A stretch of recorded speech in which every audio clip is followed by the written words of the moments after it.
Warning: the following podcast features views and opinions that are likely to trigger the extreme fanboys and fangirls who disagree with them. Listener discretion is advised.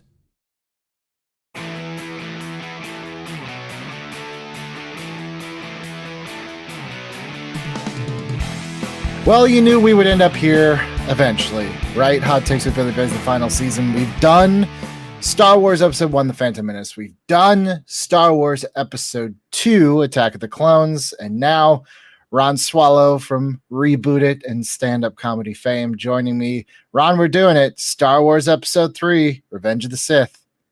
So excited to be here on this Remembrance Day of Revenge of the Sith. I should have planned this around like May the 4th or something. I don't even know what day of the week that is. I don't know if that would jive with the release schedule. But, you know, we talked about when we did episode 1, we're like, we got to do the whole trilogy because I do feel that this trilogy is by and large a little bit misunderstood in the sense that it gets, you know, it's like, you say like Star Wars prequels and you're like, ugh, Jar Jar. You know, it's like, It's been all the way boiled down to just like single, you know, words and characters. So we've been looking at them. Episode 1, we had, you know, some fond memories of some problems, but we liked it overall. Episode 2, kind of we were on the fence, but ultimately there was some fun Star Wars stuff in there. Today, episode 3, 2005. This was the last Star Wars that would be made by George Lucas before. This was, I want to say, about 5 or 6 years before Disney would end up buying Star Wars from Lucasfilm, actually buying Lucasfilm just out in general. Before we get into just talking about the movie, we've been talking about you started episode 1, you were working in a movie theater. And then I believe you said by episode 2, you kind of moved on a little bit and you were a little bit further along in your life. Now we're 3 years past that, 2005. You've seen 2 of these movies already. What were your thoughts going into Revenge of the Sith? I feel like I thought it was going to be not great. Like, I think I had a negative attitude going into it. I had moved out here too. So I'd been out here for 5 years or so. So I also saw it in a theater out here. I think even I went to a theater where I actually picked my seat ahead of time. That was a thing? Yeah. Wow. I think, if I'm remembering correctly, I might be remembering incorrectly, but I think that was like one of the first years they started doing that. I think I also saw it at ArcLight. So, that would explain it. I mean, at this point, I hadn't even heard of ArcLight. I didn't even know what that was. I was just thinking last night about this, and there's something about, you know, like I can understand how some kids now are just like, I literally grew up with the MCU. Iron Man came out when I was in like 3rd grade, and now 10 years later, I'm graduating high school, you know? Yeah. And in a certain way, the Star Wars prequels were kind of the same for me. The first one came out and I was in 7th grade. And then 3 years later, I was in high school for Attack of the Clones. And then 3 years after that, this was my last year of being at home at junior college. So that next summer, I was transferring over to a 4-year university. So it's like, I had changed so much and these movies had changed. But the thing that was interesting was when episode 1 came out, huge fervor. Everyone was so excited. And then everyone saw it and it kind of died down a little bit. Then episode 2 came out and they're like, oh, okay, I'm back excited again. And that one arguably is worse than the first one. But when episode 3 came out, it was the same people who had the same. I've never seen such tortured souls who just like hated these movies still come out at the midnight at Toys R Us when the toys came out. They were there at midnight for the screenings. Like, I don't, maybe that was my first glimpse of like, oh, fandom's kind of crazy. Yeah. I mean, this is one of those great examples of being loyal to something that you have grown fond of beyond the loyalty that you should give it. It's almost like an abusive relationship. You know what I mean? You keep staying like because maybe it's going to love you the way you love it. I don't know. I think I had the same thing too, because I think that like I think I vaguely remember being like, annoyed, but also like, well, I gotta go see it. Like, Sure. And to be clear, like, again, more than most people, I actually like these movies. And now, especially as like an adult, I can at least separate. Well, I like enough of the things in this movie. Maybe as a movie, completely in a vacuum, it doesn't work. But there's enough Star Wars stuff that I like. So let's get right into it, because we both watched this again recently, and I've seen this movie so many times. Yep.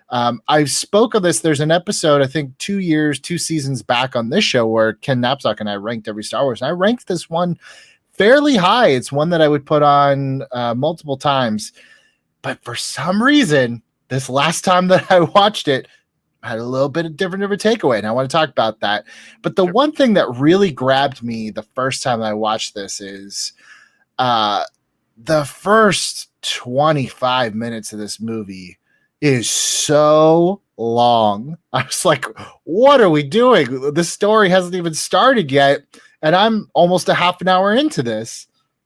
Yeah, they were literally, I mean, look, I love that first quick scene with the sort of dogfight in space. Oh, it's beautiful. It looks so beautiful. It's like amazing looking. It's like, it reminded me of like how cool Top Gun was when I went and saw Top Gun, and they had that first like dogfight with the planes going upside down and all the crazy stuff that was happening. Right. Yeah.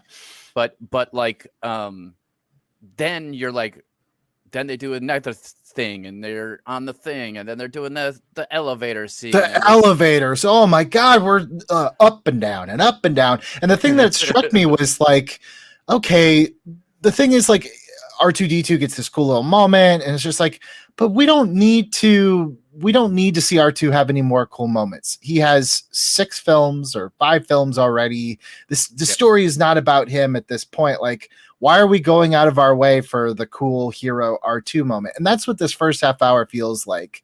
It feels like it's going out of its way. Like, and I don't know, I was thinking right before we started, I was like, was this intentional? Like, was it meant to lull you into this false sense of security? Like, yeah, it's just going to be another Star Wars movie, so that when that second act turn happens, you kind of feel like, you know, the rug was pulled out from under you. Yeah, maybe. I mean, you get to see Anakin when he chops off what's his name's head, Dooku's head. Dooku's head. That was like a moment where you go, "Oh, he's kind of going bad." Like, he's not supposed to just chop that dude's head off. And he says it. I mean, just when I was watching, I was like, man, they could have landed, got in the correct elevator, gone up, and fought Dooku, and we're 3 minutes into this thing, you know? 5 minutes at tops. Right. A good long fight scene if you really want to do it that way. And I kind of feel that way. I talked about this, like, Empire Strikes Back and Return of the Jedi also, for me, suffer from the first 20 minutes of those movies, have no bearing on the rest of the movie. Like, Luke could have had a dream, and Obi-Wan came to him a dream, and he wakes up, he's like, I should go to Dagobah. But instead we get this whole half hour of him in a Wampa cave, and then ultimately him being injured doesn't really play into anything. Same with Return of the Jedi. Like, Han, we get him back, and it's like, okay, now we can start, you know? Yeah, I kind of feel like, wasn't that put in... look, people, you can at me later if you want to. I could be wrong about this. I feel like I remember reading somewhere that when Luke, Mark Hamill, got in that motorcycle wreck and got the scar on his face, that they put this in that specifically to answer why he had a scar on his face.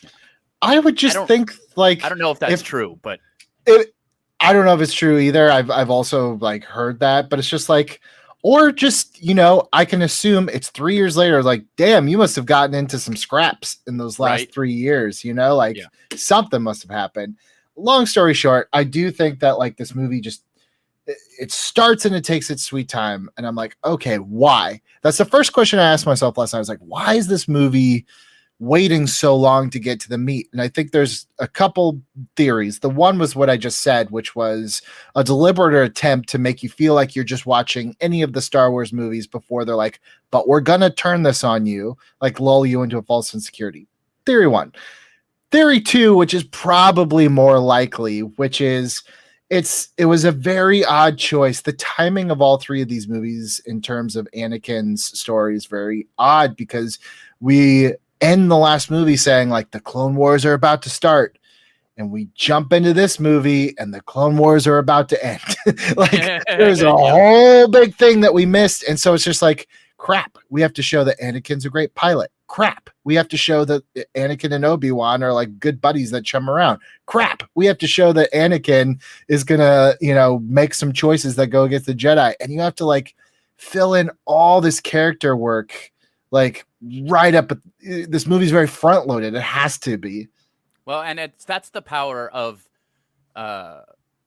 adding in stuff afterwards, because the Clone Wars cartoons fills in a lot of that stuff. And in fact, all of it essentially. Yeah, all of it. And on top of that, like it even makes a little more sense why he goes to the dark side if you've watched Clone Wars enough. Like it makes a tiny bit more sense. I still don't like it. It's the same. I don't know if we want to skip to this part, but it's go wherever you're going. Go wherever you're going.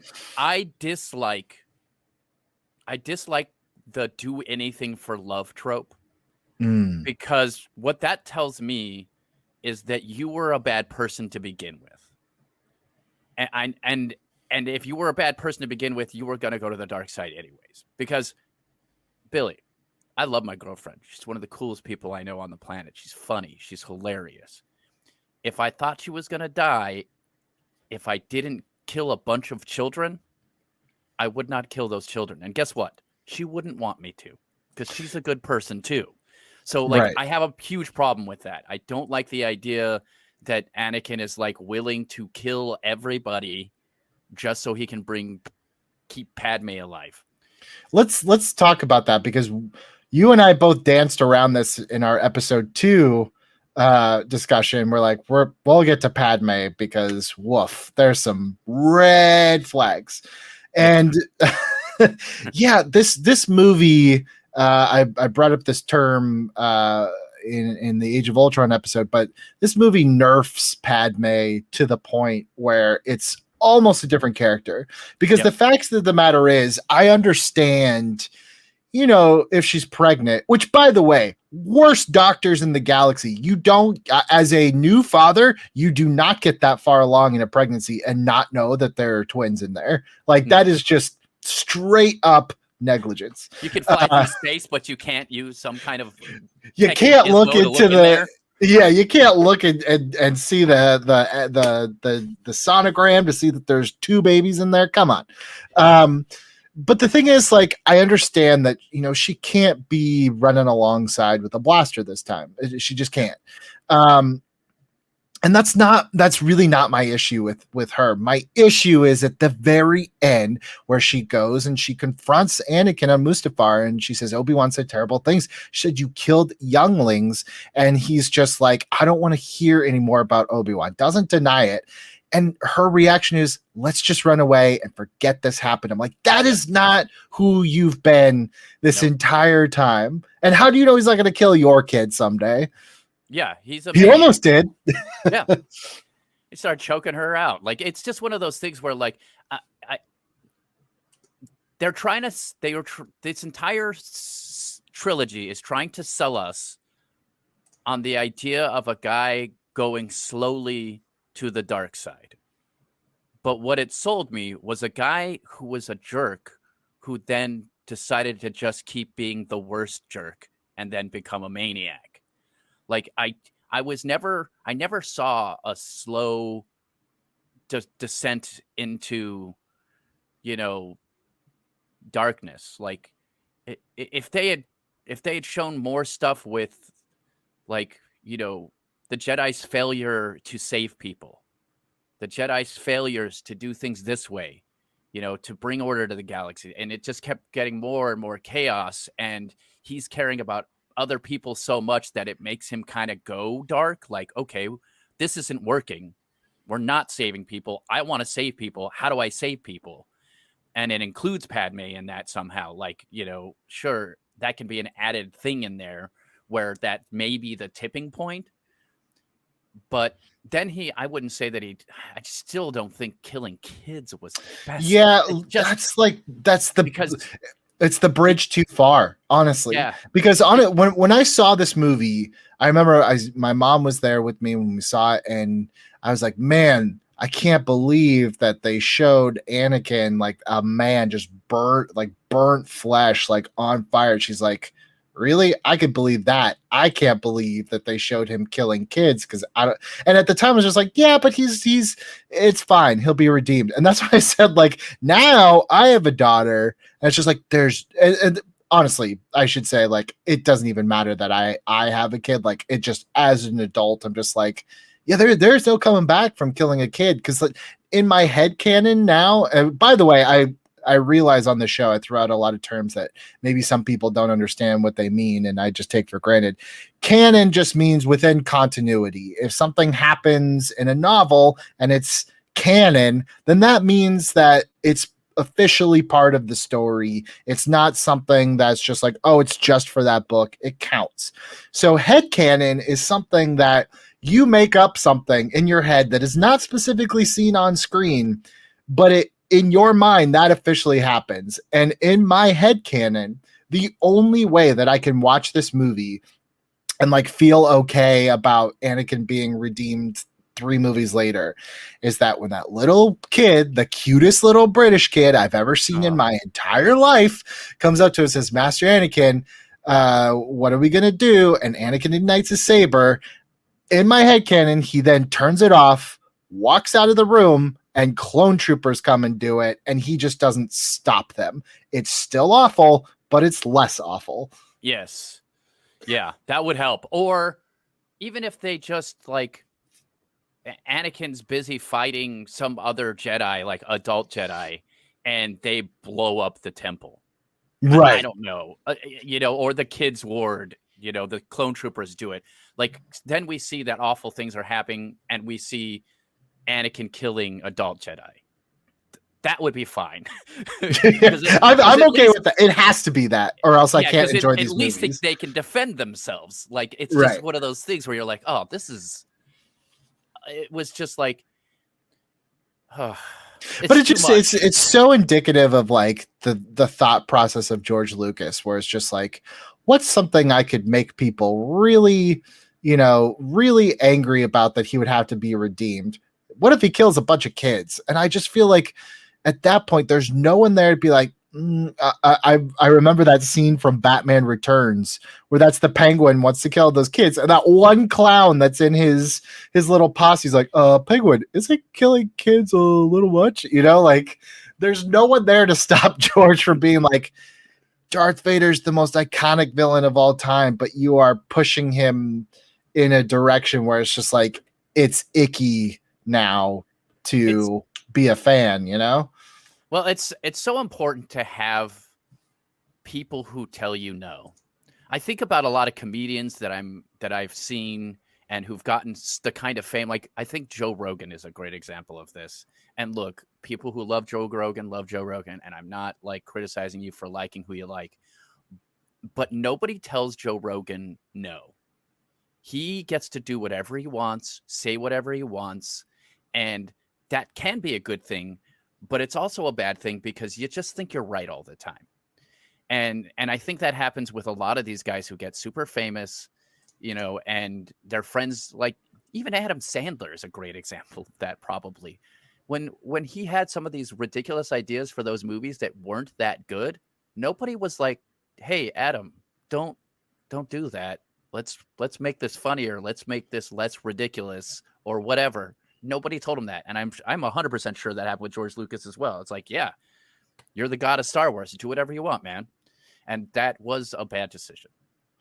Yeah. Again, like, for me to enjoy these movies, I just fully in my head believe that Anakin he wasn't the one that killed them. He let troopers kill him, because if it's not that way, I can't enjoy this, and I do enjoy this. So that's the way it is. And you cannot convince me otherwise. Fair enough. But yeah, go ahead.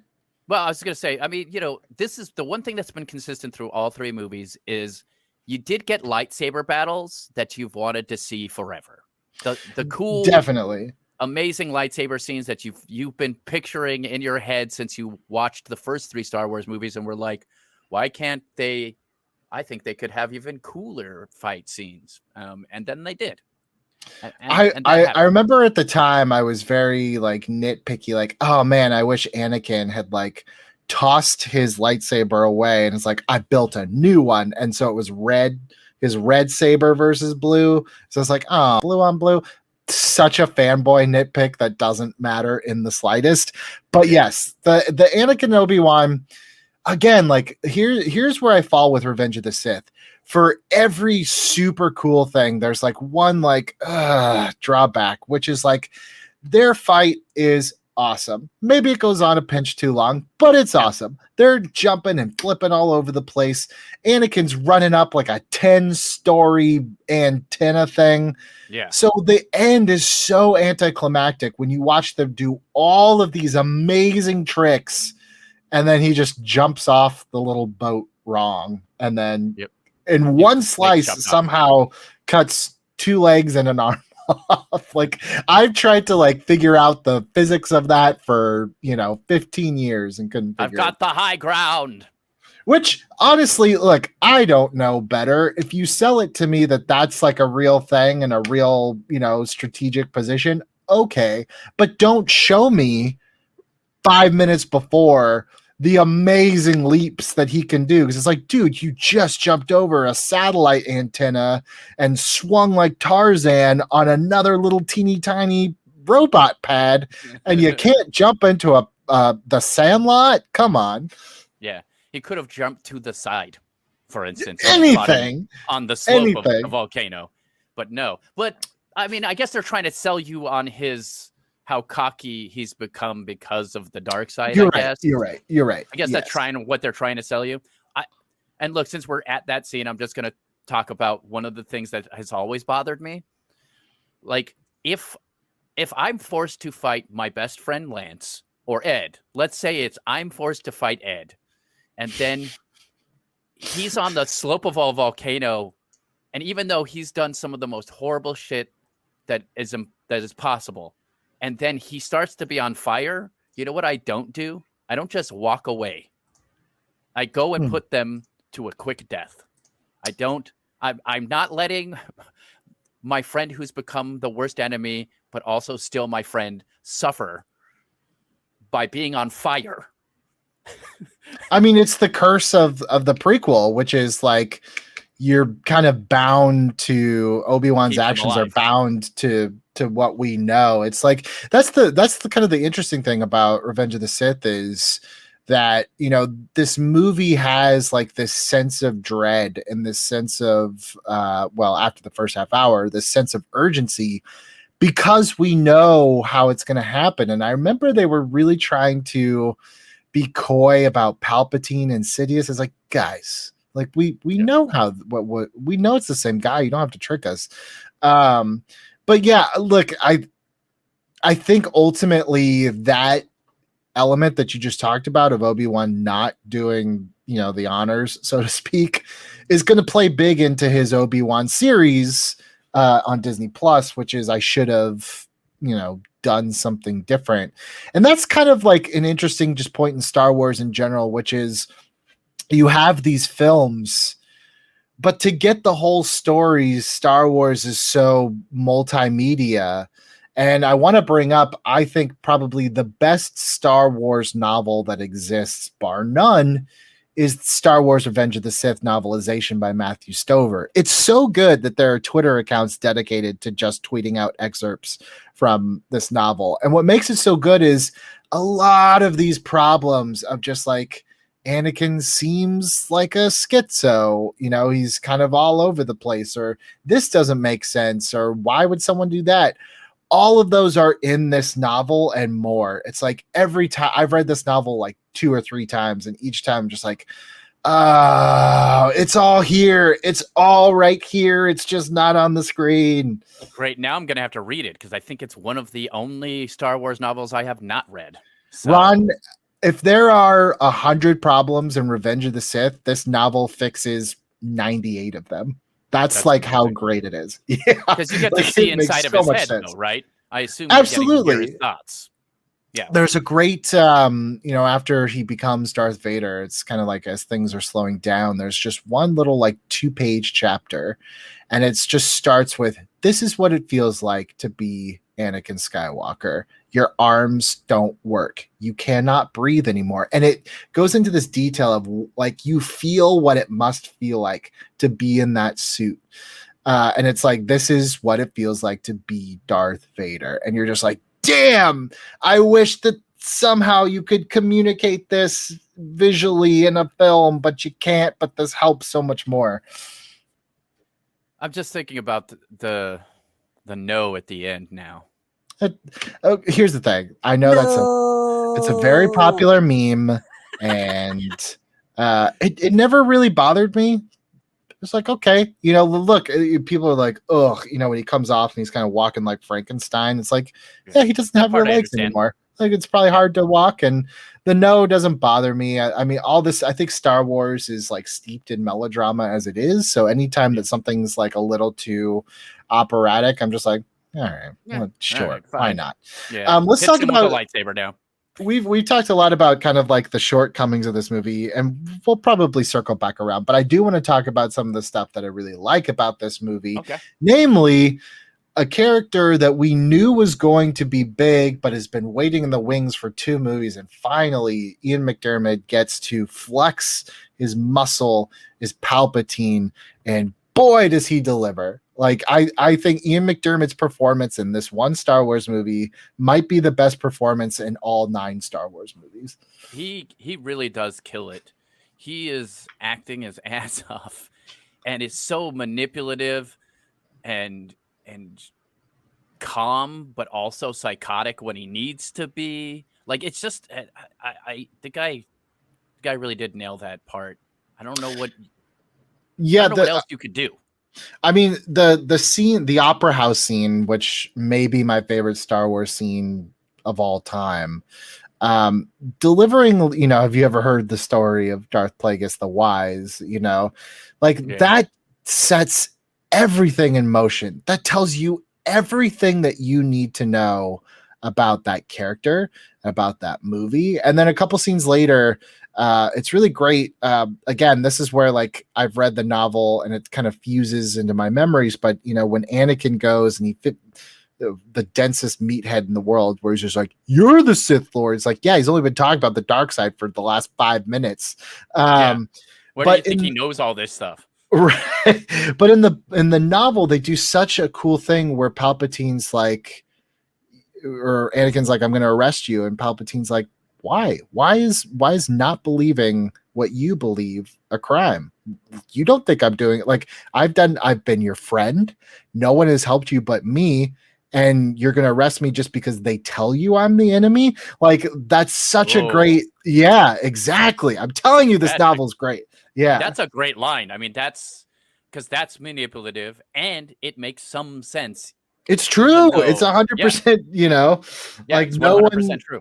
Especially at that point of the film where, I think the Jedi have kind of lost their way, and they've kind of given up on Anakin at the time when he needs them the most. And here comes Palpatine, where he's just like, "Tell me what you want and I will help you. If you feel like you need to arrest me, I'm not going to stop you. But you're only doing it because they're telling you that you should. There's nothing so far. Yeah, I'm a Sith, but what about a Sith has been so bad? You tell me, I think that's great, Absolutely. And I think another great thing that they did is they did do a great job making the Jedis look like their philosophy was not a good idea. Right. Like, even Yoda telling him needs to let go of attachments and stop being attached to things and all of that other sort of thing. And it's like, no, that's you can't tell people to shut off their emotions and stop caring about things. Caring about things is important, and it should be important to the Jedi as well. Yes, you have to stay cool and calm and collected, but that doesn't mean you can't care. Like, that's right. That's what they sounded like they were saying, and I could see how, when said that way, Anakin would be like, no, like caring about people is important. But Yeah, that's I what mean, it's. also Go ahead. go ahead. That's what also makes that big jump such a big jump. Sure, and I think part of that is like definitely, by design. I think this movie again had to show that the Jedi that we've come to like, over two movies now, we kind of believe that the Jedi are always right, and now we have to kind of learn that like, oh, the Jedi maybe necessarily didn't have it right all along, which makes you really realize that like Qui-Gon Jinn knew this 2 movies ago. He knew that like this is not exactly the right way to go, which is why he declined to be on the council, because he didn't agree with them. And I think ultimately Anakin is, a scar on the Jedi history of like, this is what happened when we didn't listen, when we were so set. You see this story a lot actually in Green Lantern with the Guardians. The Guardians on Oa are very much like the Jedi in terms of this is the way it is. It's like, well, that's gonna end up biting you in the ass. But with Palpatine, the only thing that, like, again, I hate to keep harping on this, but it just shows you that like the movie itself maybe falls a little bit short where like the other media kind of help support, which is the way that they do the arrest of Palpatine. In the movie, by the way, the fact that he hides his lightsaber in his sleeve, awesome. Love that. Loved it. He jumps up and then he does this really like slow, like, yeah, kind of stab. Yeah. And the 3 best Jedi masters just fall like bricks. And you're like, okay. In the novel, the reason why it's so different and why it's like, oh, you probably just had a hard time showing this was they say like Kit Fisto, he's like, before he could even blink, he had a lightsaber through his chest. Like Palpatine is so fast that they didn't even like, he didn't even know how he died. He just like had a lightsaber in him and fell down. It's like, in hindsight, it wasn't really until Rise of Skywalker that the idea on a technical filmmaking that slow motion was introduced into Star Wars. That just wasn't something you did. Kind of like how flashbacks were not something you did in Star Wars until Last Jedi. Slow motion, when Rey does that backwards flip and cuts the wing off of Kylo Ren's ship, if they had done some sort of slow motion akin to Justice League, where Flash is running and Superman is just so fast that he turns his head normal speed, I wish they could have done something to illustrate just how fast Palpatine was. And maybe that could have hid a little bit of like, Ian McDermott is like 60, 70-year-old man. He was not going to be doing stunts, Yeah, he couldn't look very fast or cool doing it. That's true. And it looked really bad when they CG'd that really teeny tiny flip that he does off that chair. I was like, ooh, don't do that. Don't call attention to it. Yeah, let's not do that. But but then the Mace Windu fight scene is pretty decent. It's more emotional than it is. Like at this point, it's like, look, if you're watching this because you want to see cool lightsaber fights, this ain't the one, Chief. But if you're watching one that has like super high stakes, then it has a different type of fight, The other thing that I think that is kind of interesting, and I want to get your thoughts on this too, was, there's been a lot of fan theories, a lot of talk, and it's definitely left vague, and it's up to you, but Palpatine shoots his Force lightning out, and Mace kind of shoots it back at him, and his face starts to melt, and it melts into what we kind of now know as Palpatine. Is the ugly Palpatine face his real face, or is that, and it was melting off the quote unquote disguise of Palpatine, or do you think he let himself be disfigured for this moment? That's a great question, because I think he would know that he could survive his own lightning to a certain point, right? And knowing that by saying, "Oh, I'm so weak, I can't defend myself. Don't let him kill me," and that might make Anakin like actually attack Mace Windu. Like, Right. I can see an argument for that. Like I don't see why that's not a valid argument. And that he did it on purpose. He seems to have done everything on purpose.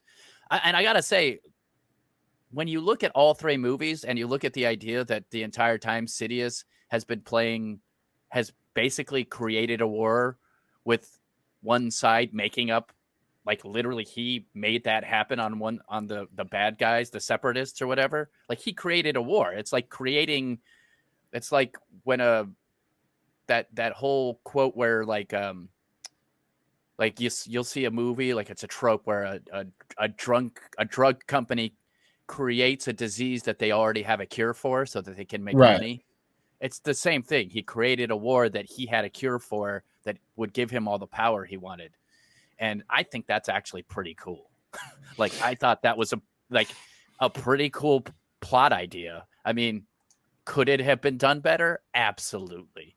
But the idea behind it is pretty nefarious. Like it's a good way to be given power, is to create fear for everyone and then say, I'm the only one who can stop those fears that you have from happening. And if you do it right, you get power. There's a really cool line in the novel after that whole thing takes place where he looks in the mirror and he looks at himself and he's like, what a shame. I'll miss the face of Palpatine. And I love this idea that the dark side is just so like it's rotted him so bad, probably for a long time, that maybe he was able to use something to conjure, some sort of quote unquote disguise, which is the Palpatine face that we saw. And it would explain why, when they're making clones of him later on in the sequel trilogy, that the Snoke ones were always messed up, and why he came back as as kind of like an old decrepit man. It's like at some point I like to pretend that at some point he stumbled upon Sith secrets that were just too much for a human body to take, and like it disfigured him, and he was able to put a spell on himself or whatever to kind of disguise his face. And then here he's just like, I don't need this anymore. It doesn't matter. It serves me better. Yeah, it serves me better anyways for everyone to think that the Jedi attacked me and did this to me, Yeah. Yeah, I could see that. And it makes sense within the way he has planned everything that he's done for the most part. Right. He definitely, he uses it to his advantage in the Senate when he's like, the attack on my life left me scarred and deformed, which is really cool. Speaking of the Senate, I want to talk to you because before we started this whole episode, I sent you some links to some deleted scenes. And it was actually a whole deleted storyline. We were talking about Padme, and this is with the senators, which would have led up to the scene we were just talking about. And it was kind of a whole, halfway through this movie, Padme's on the couch, and seemingly out of nowhere, she's just kind of like, what if we're fighting for the wrong side? And you're just like, huh? Like, where's this coming from? But there's a whole storyline that they cut out, and it's basically the birth of the rebellion. And I have to say, like, in the era of the Snyder cut, I really wish that we could have a 3-hour cut of this movie, or a 2-hour cut and cut out the first half hour of this movie. But this is stuff that I'm just like, why was this taken out? Because this is Padme fighting. Now she's not doing it with a blaster, but this is what she does at the best, which is diplomacy. I mean, I could see this as a whole one-off movie, honestly. Like, I mean, it obviously can't be done now because this is all done. We already know what happens to Padme and all that stuff. But like, it would be interesting to see a whole one-off movie about them trying to fight the right way at first, because that's some of the stuff the clips show is them trying to work through the Senate and get Palpatine to do the right thing, even though they don't quite realize that he's never going to do the right thing until when they do, they're like, okay, well, now we don't have a choice but to become the 2000 or whatever and rebel. And that would have been a great moment, because I mean, even for me, like, I'm just thinking like, oh, wow, like we just saw the beginnings of the next movies, like to me, that would have been the step that pushes you to the rebellion and all that stuff. I mean, sure, you get to see Yoda disappear and Obi-Wan deliver the baby, but I don't know. There's a great line by Jimmy Smits in one of those deleted scenes where he's talking to these senators, and it's after Palpatine's shut him down. He's like, "Look, you're going to see me do some disturbing things in the Senate. I have to look like I'm playing ball with them, but yeah, this is where it starts."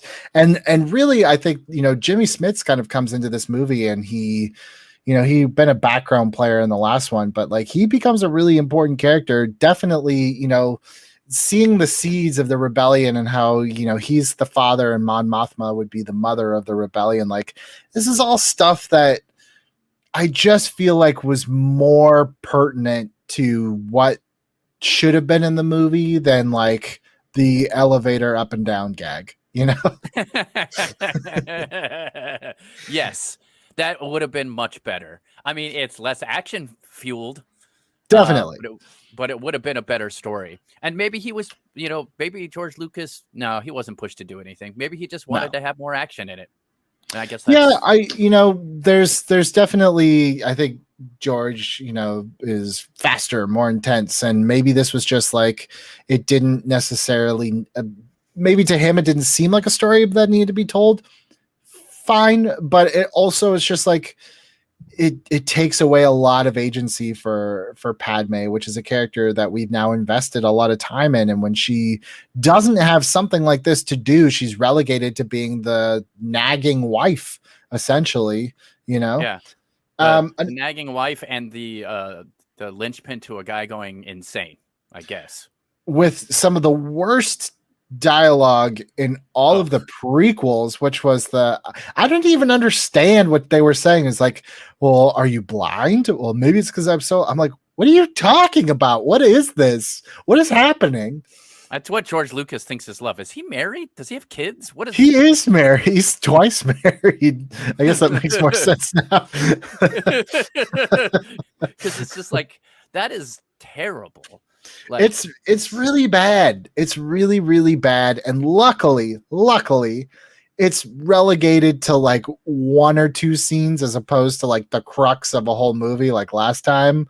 Yeah. But woof, that one scene on the balcony, I'm just like, poor Natalie Portman. She is trying so hard to deliver this line as if it means something. And you can see the wheels spinning in her head. Like, I signed a contract. There's no it's like Jennifer Lawrence in those last couple X-Men movies where you could just feel her already moving closer to like the catering table, Yeah. And I don't know if somebody told Hayden to sound whiny the whole time and sound more sad than angry or something like that, but he sounded whiny. He never sounded... Yeah, it's tough because I don't know. I think they got themselves to a position where it's just like, if Anakin sounds like he needs to sound cocky and arrogant, but I think just the way the dialogue is, it comes off like a petulant child sometimes, which is okay for some of it. I think sometimes arrogant people sound like petulant children. But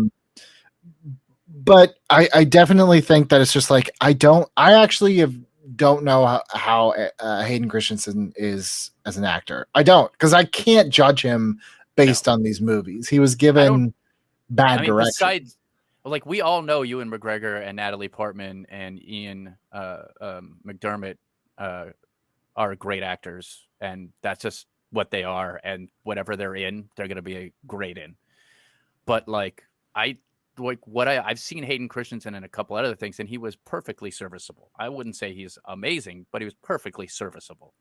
And I think I walked out of Jumper. That was the only thing he's ever been in. And Jumper is because I saw it on an IMAX screen, and I was literally getting motion sickness. I was like, I can't stay in this theater any longer. Yeah, it was fine. He was fine in that. That's a fine movie. It's not like the best movie in the world, but it's also like, it's just fine. He just did his job. You know what I mean? Like, I'll watch it again someday now that it's like at home, but in IMAX, I was like, this is too much. Like, I'm going to vomit. Let's move ahead. another character that was introduced in this movie that I actually really like, General Grievous. This is kind of a new design. This is the prototype, essentially, of what Anakin's going to become as Darth Vader. There was some sort of a man or some sort of a being that was underneath this. We see this when Obi-Wan kind of peels back the armor. And then we see that, it's mostly now kind of a machine. And I loved that they had a villain that was not a Sith, not a Jedi, but used lightsabers. For whatever reason, I just thought that was really cool. Well, and he is made so awesome in the Clone Wars cartoon. Yes. So I mean, you add in that and it's pretty cool, but it was cool in the first place. Like, I do remember enjoying that like a lot. And the whole, how's he going to fight this guy with the whirring blades and stuff? Like, how's he going to do that? And then he did, because he's Obi-Wan, and he's probably the best Jedi that has ever lived. I got to argue that, by the way. I know Luke is maybe supposed to be the best now, but like, Obi-Wan beat everybody. He killed Darth Maul. In fact, you know what, Yoda? I think you should have sent Obi-Wan to fight the Emperor, honestly. I always thought it was strange that Yoda's plan was divide and conquer. Shouldn't it have been like, all right, let's go tag team Anakin first. But again, I think that's probably deliberate, because it's like, Yoda makes a bad decision, possibly out of hubris, that he could take on the Emperor himself because he was a high enough Jedi and lost. So, but yeah, in hindsight, you're like, why didn't you just go together? You guys could have ended this like in a day. But here's the thing. And this is kind of where, look, I try not to get very political on these things. But here we go, is, Donald Trump is out of office now, but the damage has been done. Palpatine, even if he had been defeated by Yoda in that moment, Palpatine's already planted the seeds. He's already told the people of the galaxy, the Jedi have tried to kill me and take over. So if Yoda does succeed, you're still in this no-win situation, Yep. And I kind of feel like by that point, Palpatine has already won before Yoda ever shows up. Yeah, they're no longer, stewards of the galaxy, because nobody trusts them. The galaxy doesn't trust them anymore. In fact, half of them are probably glad that the Jedi are dead. So it's just one of those things. And then, that would have been interesting, by the way. Look, there's no way it would have fit into any to this movie, but if any of these movies, I would have loved to get a little bit more of the galaxy sense of the Jedi. Like, how do they feel about Jedi? We know how villains feel. We know, like, the Trade Federation's like, crap, the Jedi. But, like, what does just, like, a common dude that just works a normal job and goes home, what does he think of the Jedi? Because that would have been interesting, I feel like everyone's just like, oh, the Jedi are bad now? Okay, cool, Yeah. Well, people tend to not trust what they don't understand anyway. So there's an argument for people looking at something like that and being like, I mean, look at Han. Like, there's no special power surrounding me. Like, that stuff is nonsense. It's one of those things where, like, there's plenty of people out in the galaxy just trudging along, working a terrible job, or having to be a smuggler, or whatever terrible thing they've gotten themselves into in the galaxy. And I think it would take all of the oppression that the Empire starts to put on everyone, and all of the fear, for them to actually want to turn towards the Jedi again. So some of that actually makes sense. Like, it would take a certain amount of 15 to 20 years of the Emperor, ruling in fear, and, making aliens slaves and stuff like that, because that was like one of the things the Empire did, is they're very humans. They're racists. I mean, they're basically space Nazis. We all know that that's how they're being portrayed. I know you don't want to be political, but I remember Ted Cruz recently compared the Republicans to the rebels, and the Democrats to the Empire. I thought that was pretty hilarious. Well, every bad guy thinks that they're the hero of the story. So yeah. Well, But circling it back, not because of uncomfortability, but because we're just running up against the clock. There are things about we've talked a lot about the things that maybe don't work. Some of the more of the things I do, I love Grievous. Yep. I do love Bail Organa, as I mentioned. Like, I think it's great that we finally got to know like who this guy is, and just like he feels like now I get where Leia gets it from. Like, this guy is a pillar of justice in this kind of unjust galaxy. I love all that stuff. I love the Order 66 montage. I love the way that they did it. I like going to all the different worlds, and I think John Williams' score over the montage of Order 66 is like some of his best work in any of the Star Wars movies. Yeah, I would 100% agree. Oh, although I hate to go all SJW on this, but like I noticed that the dudes all got to fight back a little bit, and all the female Jedis just got shot. There's only 2 of them, but they just got shot. I'd have to look. I don't think I paid very much attention to it. I remember. I mean, look, Plo Koon got shot up in his X-wing or proto X-wing, whatever it would be. Yeah. Yeah, and but then the one, there was 2. One was on a speeder, and the other one, like, she literally was just walking, and then the guy shot her in the back. She has the most dramatic fall too. Yeah. It looks it's like Marion Cotillard from Dark Knight Rises, like up there with like the most over dramatic worst deaths. But the one that I love, Ki-Adi-Mundi's. He's the very first one where he's running and he stops and then he turns around. Yeah, he tries to get a couple deflections in, but it's not happening. Too many. Yeah, I just the concept of Order 66 is really interesting.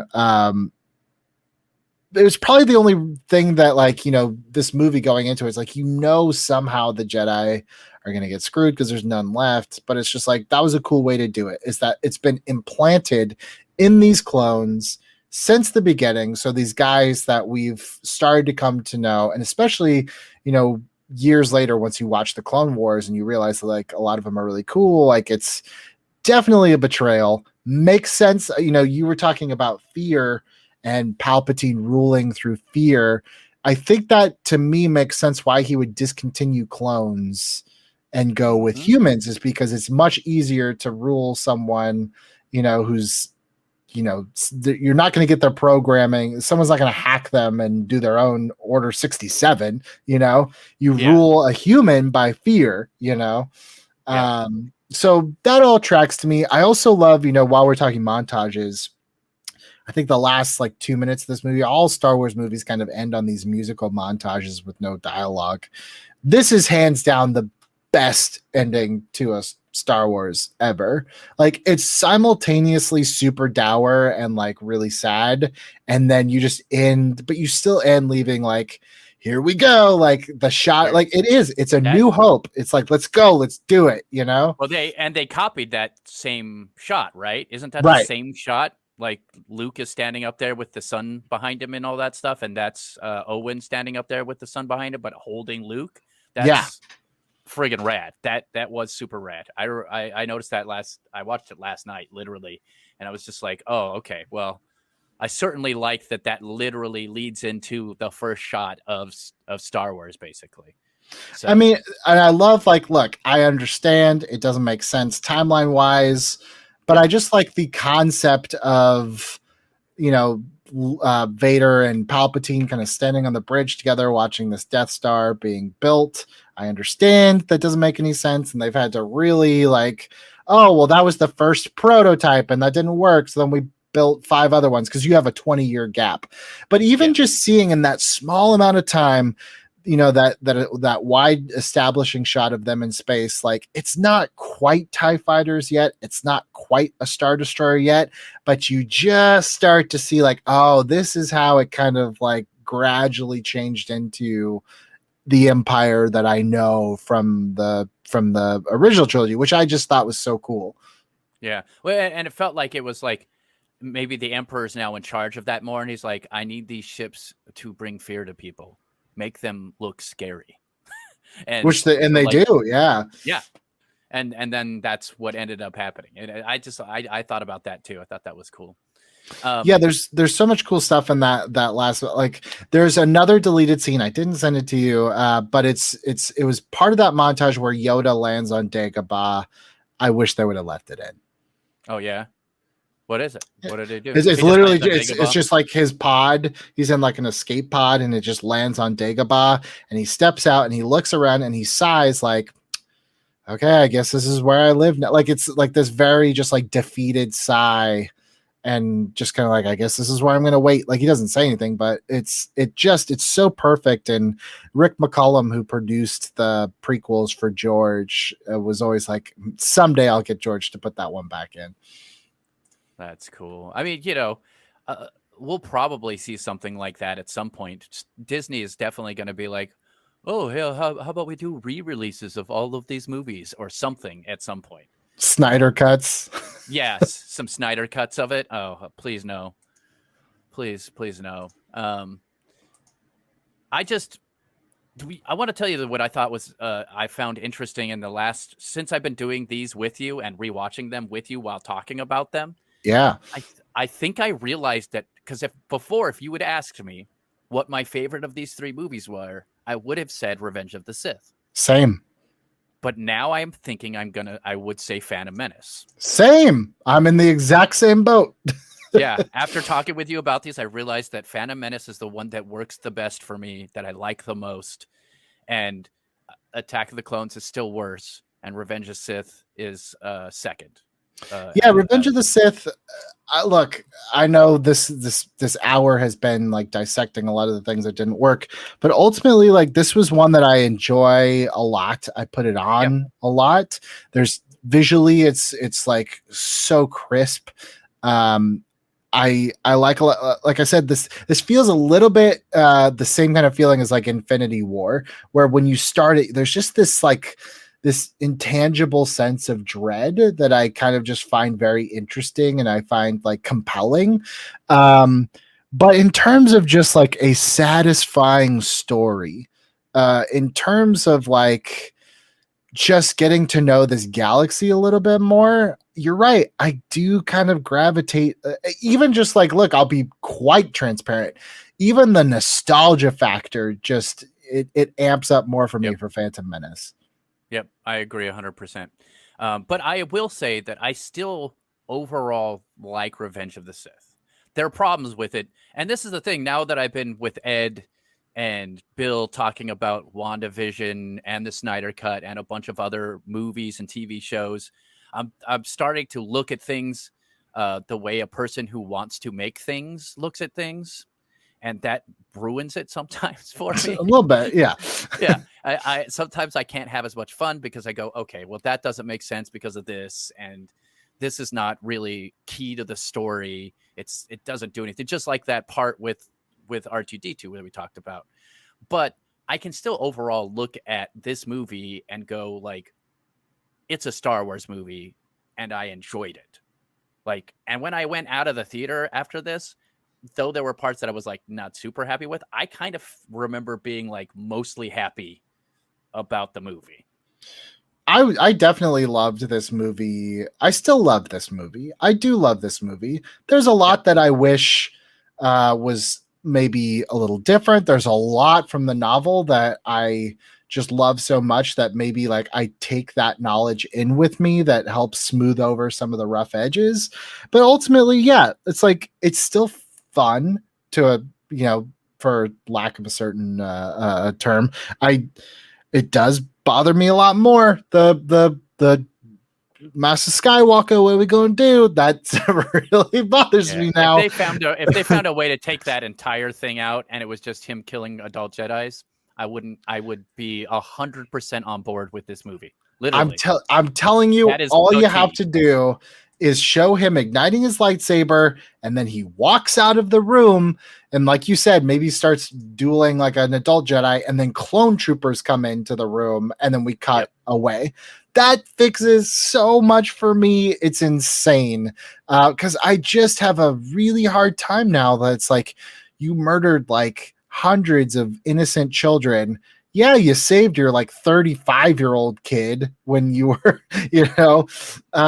but that doesn't undo the lifetime of terrible, like, you just can't come back from that. And it makes it, I don't know, it puts a little asterisk, honestly, on Padme too, that she's just like Yep. willing to just overlook. And maybe she was just saying that just to like get out of there. Like Maybe. let's get off of this fire planet where you may or may not kill me until, like, I don't know. Everyone acts a pinch out of character because I feel like they're just like, we have to make this work within like 2 hours, even if it doesn't necessarily follow. There's plus and minuses, but like you said, it's a Star Wars movie. Even the Star Wars movies that I'm not super into, they're Star Wars movies and I enjoy them, Yep. 100%. Yeah. And Ron, with that, we have gone through the entire prequel trilogy. We did it. We did it. Yeah. Thoughts Pretty in impressive. general, just on, now we have 3 trilogies. We have the prequel trilogy, the original trilogy, the sequel trilogy. Any have your thoughts changed at all in the prequel trilogy? Does it sit a little better, a little worse? Are you more open to it being a part of it? It sits a little better, and I'm going to say it actually has to do with the Clone Wars cartoons and the Rebels cartoons. It just sits better because of that. Like seeing Anakin go through 7 years of weird battles where the Jedis make terrible decisions, and seeing people die, by his, by the lack of action or by bad decisions or, those sort of things, knowing that he's a guy that cares almost too much, then adding in the rest of the movies makes way more sense. Yeah, there's definitely with Star Wars this idea that the movies are a very important part of the story, but they are a part of the story. And that's kind of the double-edged sword of being a Star Wars fan. Like, if you're really in it, I take that back. That sounds very gatekeeping, because you could definitely just watch these movies and be a fan and you're still a Star Wars fan. But being a hardcore Star Wars fan, you kind of have to commit to, I got to play this game, watch this show, read this book, and read this comic, and watch this movie to fully understand everything that's going on. Like, it's a lot. And I consider myself a hardcore fan, and I can't keep up with all of it, Yep, same with me. So, I mean, there's new books that have come out that I haven't been able to read, and I haven't read all the comics. I've read a good amount, but I haven't read all of them. So, and then you find out one day that all the books you read don't count for anything anymore, and you got to start over. So it's hard to be a Star Wars fan. It's hard to be a fan sometimes, but I love Star Wars has given me a lot, and I definitely love it. Ron, I love you. Thank you so much for going on this journey with me, and we have many more journeys to go on over on Reboot It.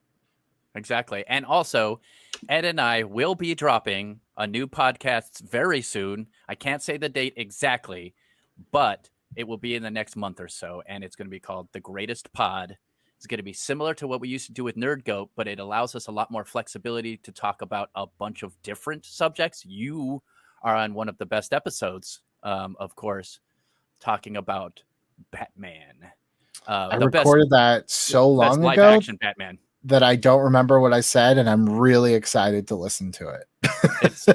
Well, I've been editing the video version of it, adding pictures in and stuff, and it's pretty great. So I'm looking forward to dropping the podcasts we have. So, well, as this podcast ends, there's clearly so much more good stuff out there for you guys to jump on. Thank you guys so much for staying and listening to this episode. Next week, we're going on the other side of the star coin. Today was Star Wars. Next week, Star Trek. We're talking the Star Trek Kelvin trilogy. That's Star Trek Into Darkness, and Star Trek Beyond, with someone who's never been on my show before, Clee Wiggins, huge Trekkie. She's coming by. We're going to talk about the Kelvin trilogy. That all happens next week. Thank you guys so much for listening. And until then, may the Force be with you.